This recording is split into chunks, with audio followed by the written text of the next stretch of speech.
In the grand hall filled with laughter on Christmas Eve, everyone fell silent as the single father named Henry Calder walked toward the old piano. He only meant to play a gentle lullaby for his daughter to sleep, but the moment the melody rose, CEO Ingrid Whitmore stood frozen. It was the very song her first love had written just for her, a secret no one else knew. Her hands trembled, her heart tearing open because the man who wrote that song had died years ago. So why could he play it?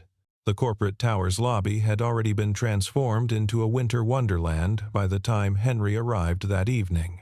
White lights cascaded down marble pillars like frozen waterfalls, and the scent of pine and cinnamon filled every corner.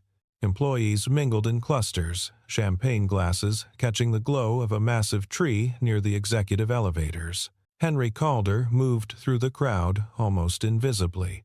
His gray work shirt faded from too many washes, his calloused hands still bearing traces of grease from fixing a heating vent earlier that day. At 36, he carried himself with a quiet dignity that most people overlooked.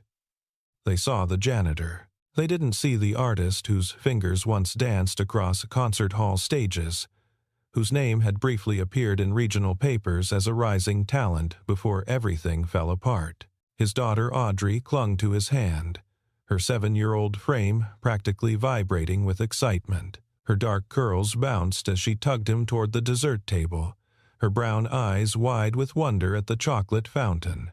Henry watched her with the kind of love that made his chest ache, fierce and protective, and tinged with guilt that he couldn't give her the childhood she deserved.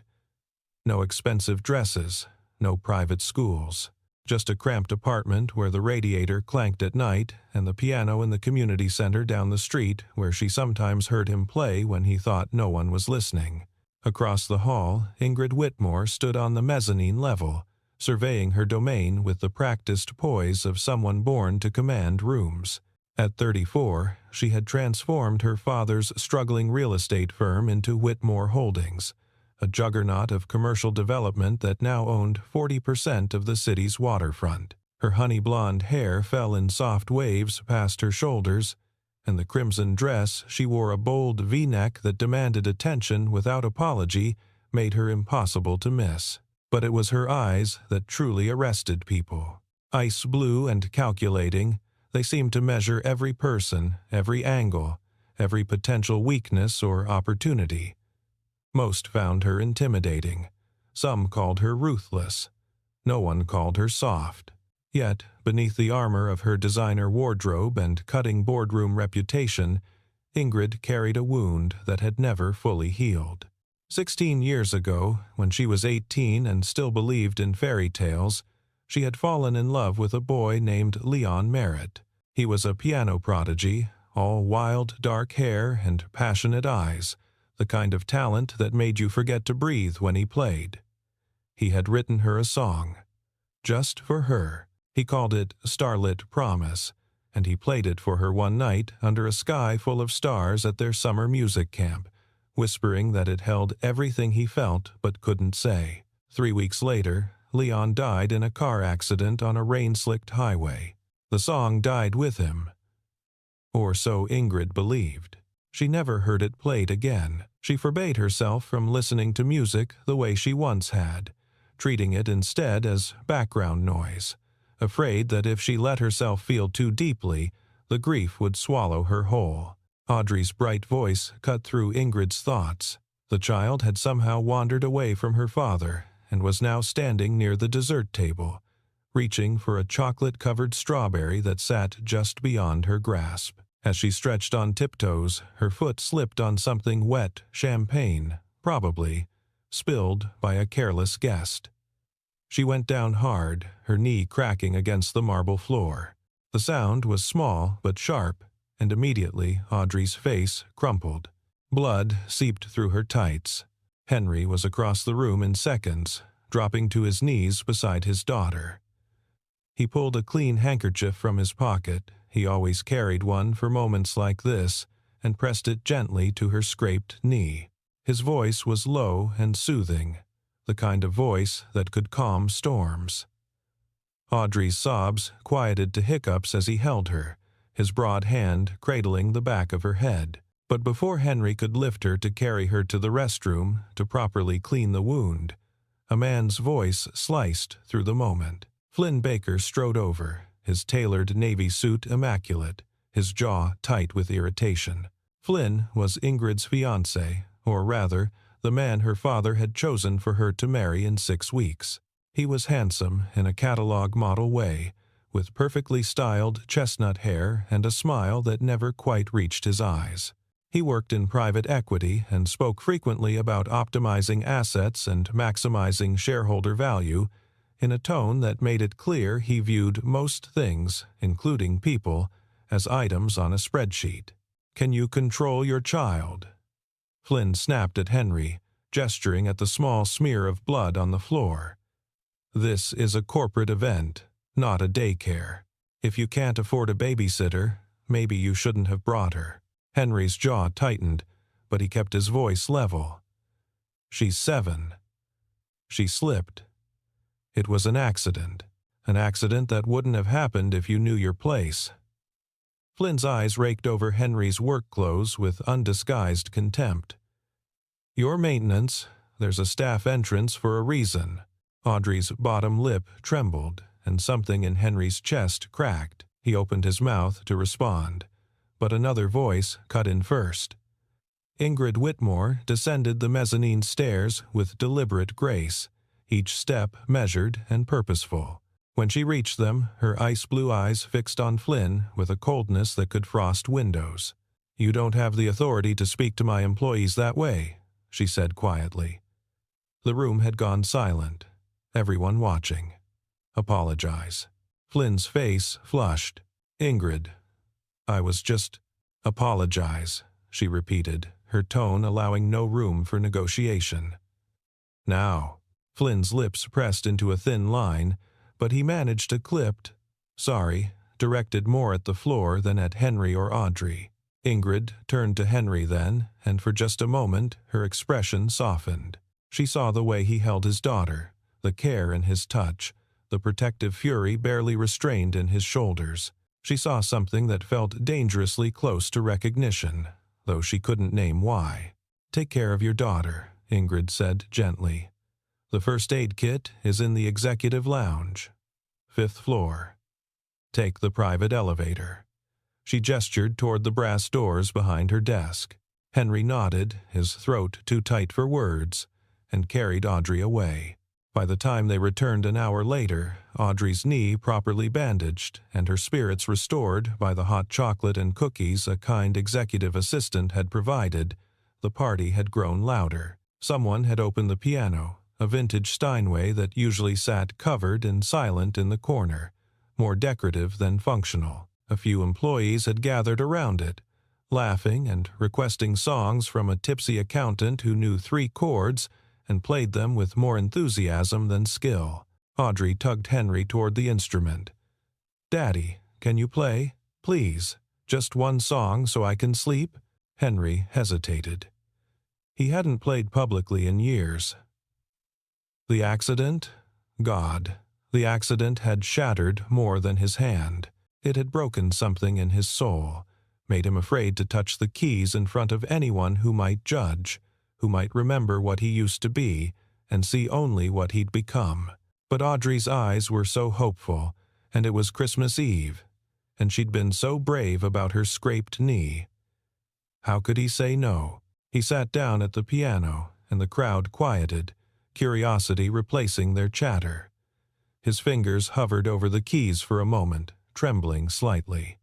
Then he began to play.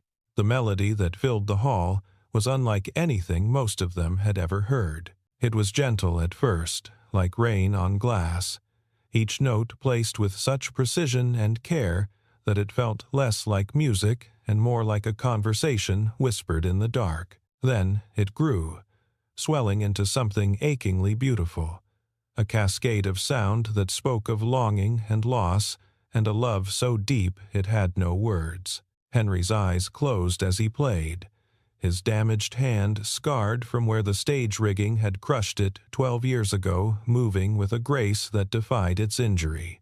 He played from memory, from the marrow of his bones, Every note, a piece of his heart, laid bare. On the mezzanine, Ingrid Whitmore had been preparing to leave when the music reached her. She froze mid-step, her hand gripping the brass railing so hard her knuckles turned white.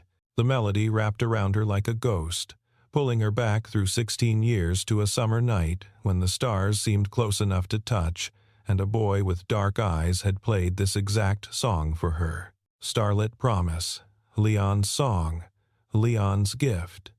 The last piece of him she had left, buried so deep in her memory that she'd convinced herself she might have imagined its beauty. But she hadn't imagined it. It was real. Every note, every pause, every aching phrase exactly as Leon had played it. How? How could this stranger, this janitor, know Leon's song? Ingrid's vision blurred. Her chest constricted, each breath a labor. Around her, guests murmured appreciation, oblivious to the fact that the ground beneath her feet had just shattered. She descended the stairs on unsteady legs, drawn to the piano as if magnetized. Henry finished the song and opened his eyes to find the CEO standing 3 feet away, her face pale, her blue eyes swimming with unshed tears. "Where did you learn that?" Her voice came out raw, barely above a whisper. Henry stood slowly, his heart hammering. He'd known this moment might come someday, had dreaded it and longed for it in equal measure. "It's just an old melody. Something I picked up years ago. Don't lie to me." Ingrid's voice sharpened, desperation creeping into her tone. "That song, it was written for me. By someone who died 16 years ago. No one else knew it. No one could have known it." She stepped closer, searching his face for answers he wasn't ready to give. "Who are you?" Before Henry could respond, Audrey appeared at his side, sleepy and smiling. "That was beautiful, Daddy. Can we go home now?" Ingrid's gaze dropped to the child, then back to Henry. She saw the fear in his eyes, the way he instinctively moved to shield his daughter from her intensity. She forced herself to breathe, to step back, to remember where she was. But as Henry gathered Audrey's coat and hurried toward the exit, Ingrid stood rooted to the spot, the melody still echoing in her skull like a hymn or a curse. She didn't sleep that night. Every time she closed her eyes, she saw Leon's face, heard his voice promising her forever in notes instead of words. But now another image kept intruding. The janitor's scarred hands moving across the keys, the sorrow etched into the lines around his eyes, the way he'd held his daughter like she was the only thing in the world worth protecting. Who was he, and how had he stolen a piece of her past? The next morning, Ingrid arrived at the office 2 hours early, her eyes shadowed from lack of sleep. She pulled Henry Calder's employee file and spread it across her desk. The information was sparse. Hired 3 years ago as maintenance staff. No college degree listed. Previous employment at a warehouse, a grocery store. Odd jobs. Emergency contact. None listed except for Audrey Calder, age 7, daughter. No mention of a wife or partner. The file said nothing about music, nothing about talent, nothing that explained how a man working night shifts, fixing toilets and changing light bulbs could play like that. Ingrid picked up her phone and dialed her assistant. "I need you to find someone for me, Corbin Hale. He's a composer, used to teach at the Berkshire Music Academy. Track him down. I need to speak with him today." Corbin Hale arrived at her office that evening, a lean man in his 50s with silver-streaked hair and kind eyes obscured by wire-rimmed glasses. He'd been Leon's mentor, the one who'd recognized the boy's genius and nurtured it until the accident stole him away. Ingrid hadn't spoken to Corbin in over a decade, but when she called, he came without question. She played him a recording she'd found online. Someone had filmed Henry playing last night on their phone and posted it to a private group. Corbin listened in silence, his expression unreadable. When the video ended, he removed his glasses and rubbed his eyes. "That's remarkable," he said quietly. "Is it Starlit Promise? Leon's song? Corbin hesitated. It's the same melody, yes, but Ingrid, I need to tell you something. Something I should have told you 16 years ago, but I didn't because I thought it would hurt you more than help. Ingrid's pulse quickened. What? Leon didn't finish that song. He wrote the opening, the first 8 bars, and he was brilliant, he always was. But he got stuck. He couldn't figure out where to take it. He was frustrated, kept scrapping versions, starting over. Corbin paused, choosing his words carefully. There was another student at camp that summer. Quiet kid, talented, but overlooked. Leon asked him for help. The other student took Leon's opening and completed it, turned those 8 bars into something extraordinary. But then Leon died, and the song became his legacy. I never corrected the record because I thought it would dishonor his memory. Ingrid felt the room tilt. Who was the other student? I don't remember his name. It's been so long. He didn't fight for credit. When Leon died, he just disappeared. Ingrid's hands clenched into fists on her desk. Henry Calder, the man who played last night. Could it have been him? Corbin looked at the frozen frame of the video on her laptop screen, at Henry's face illuminated by the piano's reading light. I don't know. Maybe. But there's only one way to find out. Ask him. But asking Henry proved more difficult than Ingrid anticipated. He didn't show up for his next shift, or the one after that. When she finally sent security to his listed address, a run-down apartment building on the east side, they found it empty. The landlord said Henry and his daughter had left 3 days ago, paid up their rent through the end of the month, and disappeared without a forwarding address. Ingrid felt panic claw at her chest. She'd driven him away. Her questions, her intensity, her desperate need for answers had frightened him off. But why? What was he hiding?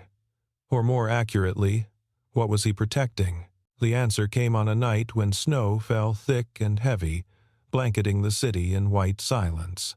Ingrid had been working late, trying to distract herself from the gnawing emptiness that Leon's song, Henry's song, had reopened inside her. She was about to call her driver when she heard piano music drifting up from the lobby. Faint, haunting, unmistakable. She took the stairs, her heels clicking on marble, her breath coming too fast. The lobby was empty except for a single figure seated at the piano. Henry. His back was to her, his shoulders hunched as if bearing an invisible weight. He played Starlit Promise again, but this time it sounded different. Sadder. More resigned. You came back, Ingrid said. Henry's hands stilled on the keys. He didn't turn around. I shouldn't have run. Audrey asked me why we left, and I couldn't give her a good answer. She liked it here. Liked the cookies the nice lady gave her. Liked watching the lights. He paused. I owed you the truth, even if you hate me for it. I could never hate you for playing beautifully, Ingrid said, moving closer. But I need to understand. That song, Starlit Promise, Leon Merritt was supposed to have written it for me before he died. But Corbin told me Leon didn't finish it. Someone else did. She stopped directly behind him. Was it you? Henry finally turned to face her. Up close, Ingrid could see the silver threaded through his light brown hair, the fine lines around his eyes that spoke of too many sleepless nights and too much worry. But his eyes, gray-green and achingly honest, held hers without flinching. Yes, he said simply. It was me. Ingrid's knees nearly buckled. She gripped the edge of the piano to steady herself. Why? Why would you do that? Why would you let him take credit? Because he loved you, Henry said. And I was nobody. Just some kid who played because he had to, not because he was destined for greatness like Leon was. I was at that music camp on a scholarship I could barely afford. My family had nothing. I worked nights, washing dishes at a diner just to pay for my bus fare there and back. And then I saw you. He laughed bitterly. You probably don't remember. Why would you? I was invisible. But I watched you laugh with Leon, watched the way your eyes lit up when he played, and I thought that's what love looks like. That's what it means to matter to someone. And I wanted to give you something, even if you never knew it came from me. So you wrote a love song for another man to give to me, Ingrid whispered. I wrote a love song for you, Henry corrected. Leon just delivered it. He knew I had feelings I couldn't express. He wasn't cruel about it. He offered to tell you the truth, but I said no. I told him you were meant for someone like him, someone brilliant and confident and whole, not someone like me. Tears streaked down Ingrid's face unchecked. And then he died. And then he died, Henry echoed. And I let the song be his legacy because it made you happy, because it gave you something to hold on to. And I went home and tried to forget that I'd ever been anyone other than what I am now. What happened to you? Ingrid asked. Corbin said you were talented. Why are you fixing pipes instead of playing concert halls? Henry held up his right hand, turning it so she could see the scars that webbed across his palm and up his wrist. 3 years after that summer, I signed a contract with a performance company. Your father's company, actually. Whitmore Productions. It was supposed to be my big break. I got my hand caught trying to push a cellist out of the way. By the time they pulled me out, the bones were crushed. 3 surgeries later, the doctor said I'd never play professionally again. Ingrid's blood turned to ice. My father's company. The investigation concluded it was a cost-cutting measure gone wrong. Someone approved substandard equipment to save money. The company settled quietly with everyone involved. I got enough to cover my medical bills, barely. Then, the contract was terminated, and I was adrift. He smiled without humor. So I learned to fix the things that break. Seemed fitting. Ingrid felt sick. Her father. George Whitmore had always been ruthless in business. But this? Did you know? When you took this job here, did you know who I was? Not at first, Henry admitted. I needed work. Any work. But then I saw your name on the directory, and I wondered. And then I saw you, and I knew. He met her eyes. I stayed because I'm a coward. Because seeing you from a distance was better than not seeing you at all.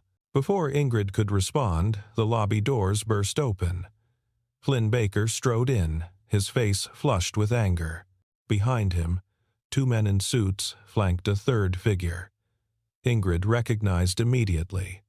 Her father, George Whitmore, the older man, carried himself with the same imperious bearing that had defined his 30-year reign as CEO before Ingrid took over. His silver hair was slicked back, his charcoal suit impeccable, but his eyes, cold and calculating, held nothing but contempt as they landed on Henry.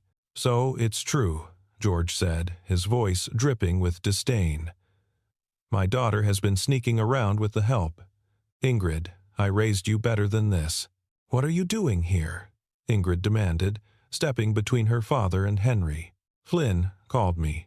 Said you were making a fool of yourself over some janitor who's trying to extort you with a sob story about an old accident. George's lips curled. I assume he's talking about the Whitmore Productions incident? The one where that nobody pianist tried to sue us for millions because he was too clumsy to avoid falling equipment. He's not trying to extort anyone, Ingrid said sharply. And that accident wasn't his fault. It was ours. It was business, George corrected. Sometimes sacrifices have to be made for the bottom line. The boy was compensated fairly. Fairly? Ingrid's voice rose. You destroyed his career and paid him barely enough to cover his medical bills. You ruined his life. George waved a dismissive hand. He was mediocre at best. We did him a favor. If he'd actually had talent, he would have found a way to succeed despite the injury. His gaze slid to Henry with undisguised contempt.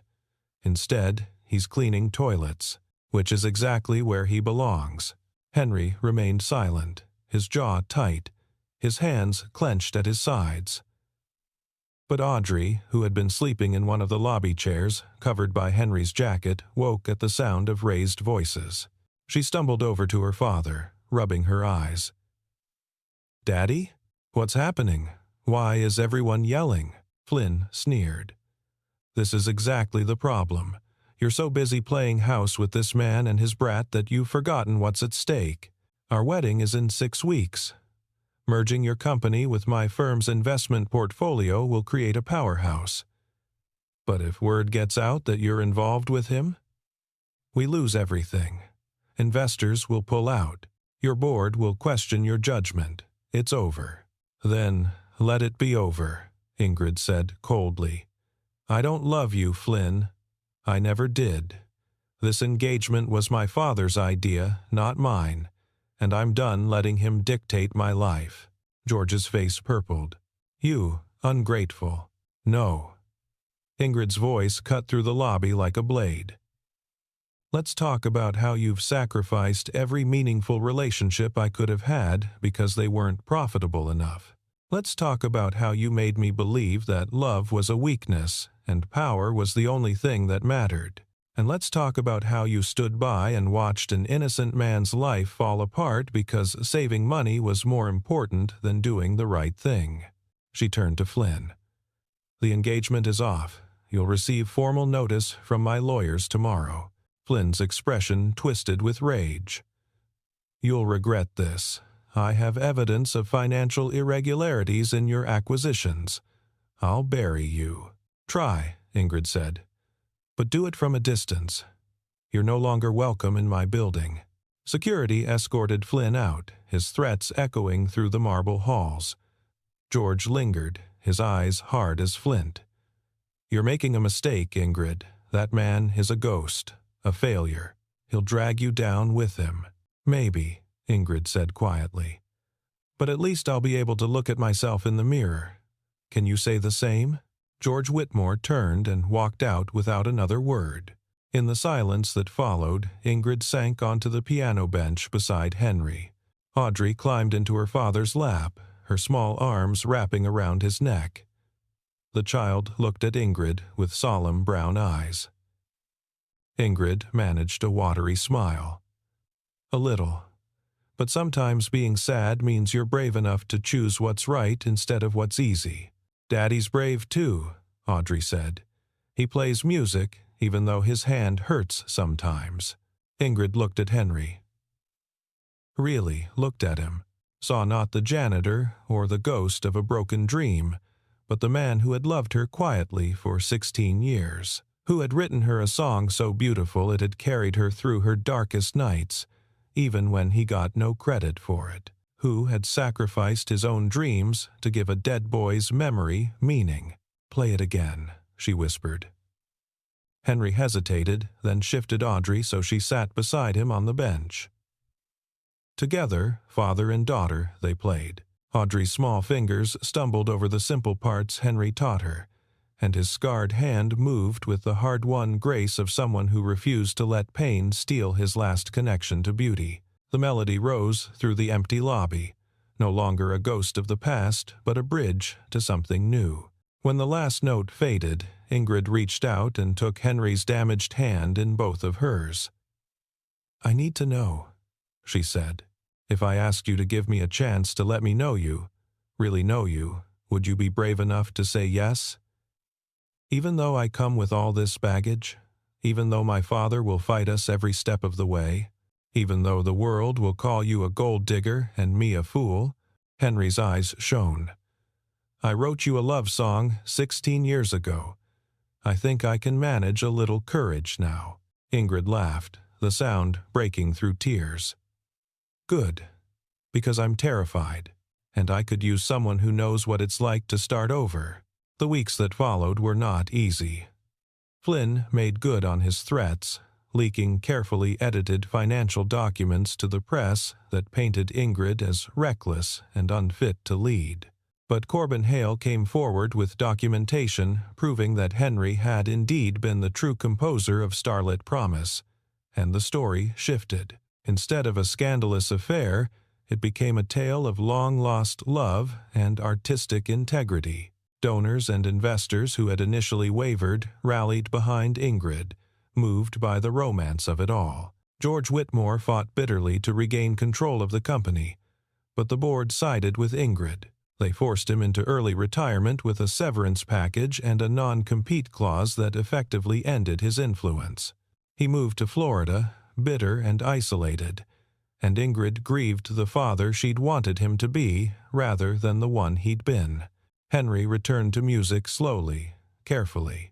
Ingrid funded the creation of a scholarship program in Leon Merritt's name and Henry Calder's for young musicians from low-income backgrounds. Henry began teaching piano to children at a community center, and twice a week Audrey attended his classes, her laughter ringing through rooms that had known too much silence. 1 year after that Christmas Eve, Whitmore Holdings hosted its annual holiday charity concert. The ballroom was packed, every seat filled, the air electric with anticipation. When Henry walked onto the stage, dressed not in work clothes but in a simple black suit, his daughter's hand in his, the audience erupted in applause. He sat at the grand piano, and Audrey took her place on a small bench beside him. Ingrid stood in the wings, her heart in her throat. She wore red again, but this time the dress felt like a celebration rather than armor. Henry's fingers found the keys, and Starlit Promise filled the hall. But this time, the ending was different. He'd written a new coda, a series of cascading phrases that spoke not of loss, but of hope, of second chances, of love that waits patiently in the shadows until it's finally called into the light. When the music ended and the applause washed over them, Henry stood and found Ingrid in the crowd. She made her way to the stage, and when she reached him, he took her hand. "The melody you wrote saved me twice," she said, her voice barely audible over the cheering audience. "The first time, it gave me a reason to keep going after Leon died. The second time, it led me to you." Henry smiled, and it transformed his entire face. "Then I'd say it was worth every note." Audrey tugged on Ingrid's hand. "Can we get hot chocolate now? The kind with marshmallows?" Ingrid laughed and scooped the child up. As they walked off the stage together, Henry, Ingrid, and Audrey, the melody still seemed to linger in the air. A promise kept, a circle completed. Behind them, Corbin Hale watched from the audience, his eyes bright with tears, knowing that sometimes the most beautiful music comes not from perfect execution, but from broken people brave enough to play anyway. Months later, on a spring afternoon when cherry blossoms drifted like snow through the city park, Henry and Ingrid sat on a bench while Audrey chased butterflies through the grass. The sunlight turned Ingrid's hair to gold, and Henry thought, not for the first time, that he was the luckiest man alive. "I've been thinking," Ingrid said, leaning her head on his shoulder, "about the song. Starlit Promise. It had an ending before, but it feels different now, like it's still being written." Henry laced his fingers through hers. "Maybe that's the point. Maybe the best promises aren't the ones we make once and lock away. Maybe they're the ones we keep remaking, every day, in 1,000 small ways." Ingrid turned to look at him, her blue eyes soft. "Then, make me a promise. Not forever, not some grand declaration. Just promise me today that you'll keep playing, that you'll keep teaching Audrey, that you'll keep showing me what it means to love something even when it's hard." "I promise," Henry said, and he meant it. Audrey ran back to them then, breathless and grinning, a cherry blossom petal caught in her dark curls. "Daddy, Miss Ingrid, come see. There's a piano player over there by the fountain, and he's really good, but not as good as you." Henry laughed and stood, pulling Ingrid to her feet. "Should we go listen?" "Absolutely," Ingrid said. But first she rose on her toes and kissed him, soft and sure, tasting of coffee and promise. When they broke apart, Henry's eyes were bright with unshed tears. "What was that for?"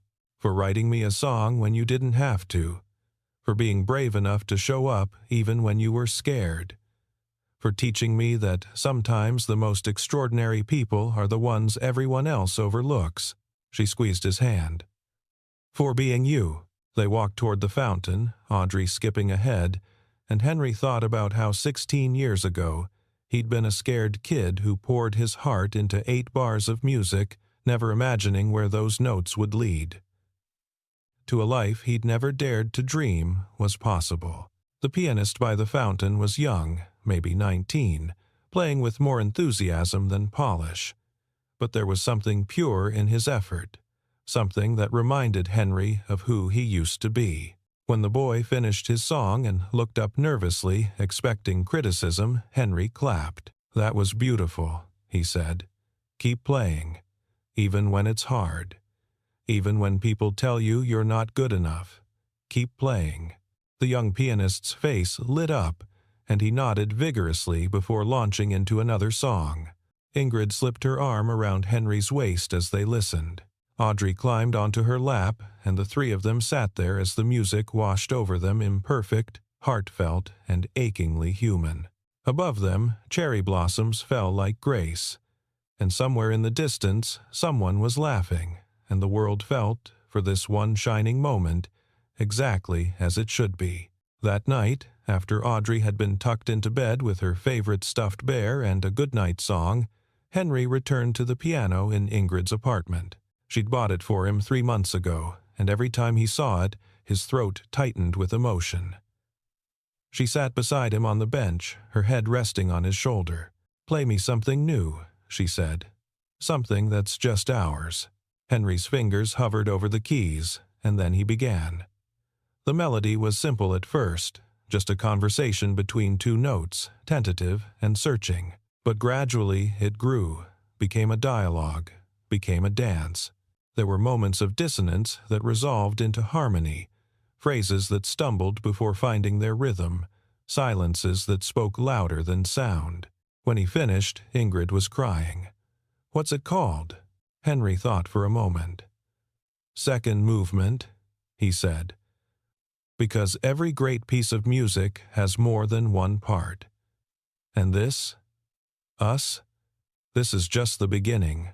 Ingrid kissed him then, deep and slow, and when they finally pulled apart, she whispered against his lips, "Promise me we'll keep writing this song together, that no matter what happens, we won't let the music stop." "I promise," Henry said. And this time there were no secrets, no shadows, no ghosts of the past standing between them. Just 2 people who had found each other across years and loss and impossible odds, who had chosen each other not because it was easy, but because some songs are too important not to sing. Outside, the city hummed its evening symphony car horns and distant sirens and the soft rush of wind through trees. But inside that apartment, in the golden glow of lamplight, there was only music. The kind that heals, the kind that saves, the kind that proves that even the most broken things can be made beautiful again if someone brave enough is willing to try.